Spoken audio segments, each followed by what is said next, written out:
I probably spent about 4.5 months all up homeless. I'd been a metal worker in the construction and engineering industry for 30 odd years, and I got a pretty bad back injury, and physically I couldn't do that anymore. I was a foreman of crews of up to 12 people. I've had many apprentices over the years. I've trained, worked in such places as the Polish Embassy, the Defence Signal Directorate in Canberra, the Department of Foreign Affairs and Trade. I even took a crew to Parliament House. When you're 15 and you leave school and you start your apprenticeship, you're planning on doing that to 65. When it gets pulled from underneath you and you've got no other qualifications, you're virtually unemployable. The change of lifestyle from the engineering and construction industry to homelessness is pretty degrading, really.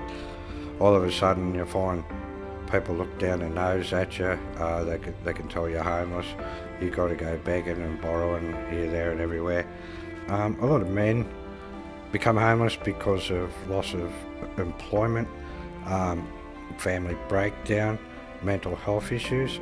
Women become homeless through issues like domestic violence, and a lot of youth end up on the streets because the home environment they're living in is just not tenable anymore, and they don't have a choice but to get out. And then you've got other issues like natural disasters. If a bushfire comes through and burns 500 houses down in your town, that's 500 families that are homeless. It all started about this time last year. First I went down to Dora Creek and I found a park bench, but that was not very comfortable and pretty cold, so I wandered around the bush for a while. And I noticed these ducks wandering in and out of the scrub, so I sort of investigated what they were doing. And I found this duck's nest about 6 foot in diameter, and my back was really killing me. It was really cold, and I moved into the duck's nest, and that's where I stayed for 2 days, just laying on my back in pain. Depression spiraled and spiraled and spiraled.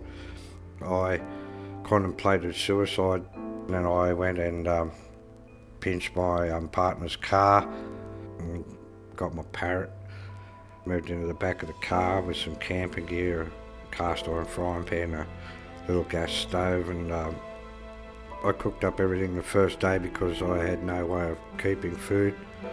After a few days the food started getting pretty yuck, but when you're hungry, you eat what you eat. I had no money, no income, no prospects.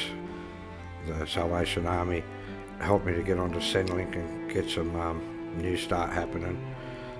The caseworkers at the Anchor, which is a homeless shelter, helped me to get into a TAFE course so that I could improve my chances of getting employment. After I started in my tech course, things just seemed to turn around generally. And eventually I hooked up with someone that was able to rent me a decent room and allow me to also have my drum kit there. So over the last few months, as studies tapered off a bit, I've been able to hook up with a bass player, and we've started putting a band together. People don't wake up one day and choose to be homeless. Life does that to people.